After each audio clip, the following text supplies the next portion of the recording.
တိတ်ဆိတ်တဲ့မနက်ခင်းမှာနန္ဒာနိုးလာတော့ကဘာကြီးကဝေဝါးပြီးလှိုင်းထန်နေပါတယ်။အမေက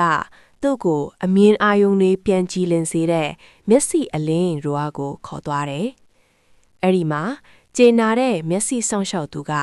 နန္ဒာရဲ့အခက်ခဲကိုနားလည်ပေးခဲ့ပါတယ်။စမ်းသပ်ကြည့်တော့ဖြောင်းတမ်းတဲ့မြင်ကြောင်းတွေကရေလိုင်းလိုကွေးကောက်နေတာတွေ့ရတယ်။အလင်းတွေကမျက်လုံးထဲကိုလှိုင်းလိုဝင်လာလို့အရာရာစောင်းနေတာလို့သူကရှင်းပြတယ်။အဲ့ဒီနောက်နန္ဒာမျက်လုံးနဲ့အန်ကိုက်ခမဲ့အထူးမျက်မှန်လေးတစ်စုံကိုဖန်တီးပေးပါတယ်။မျက်မှန်ကလိုက်တဲ့အခါကဘာကြီးကချက်ချင်းပဲပြတ်သားပြီးတောက်ပသွားခဲ့ပြီ။အလင်းသတ္တဝါလေးတွေကမြင်းဖြောင်းတွေပေါ်ကခွန်ရင်ကြည်လင်မှုကိုလမ်းပြနေတယ်လို့ပါပဲ။မျက်မှန်ကကဘာကြီးကိုမပြောင်းလဲပေမဲ့မြင်းမျက်လုံးကိုပိုနားလဲအောင်ကူညီတာလို့သူကပြောတယ်။နန္ဒာဟာအခုတော့အရာရာကိုကြည်လင်စွာမြင်ရလို့ရင်ထဲမှာနှွေးထွေးသွားပါတော့တယ်။ကြည်လင်တဲ့အမြင်အာရုံနဲ့လှပတဲ့ကဘာကိုမြင်နိုင်ဖို့ဆိုရင်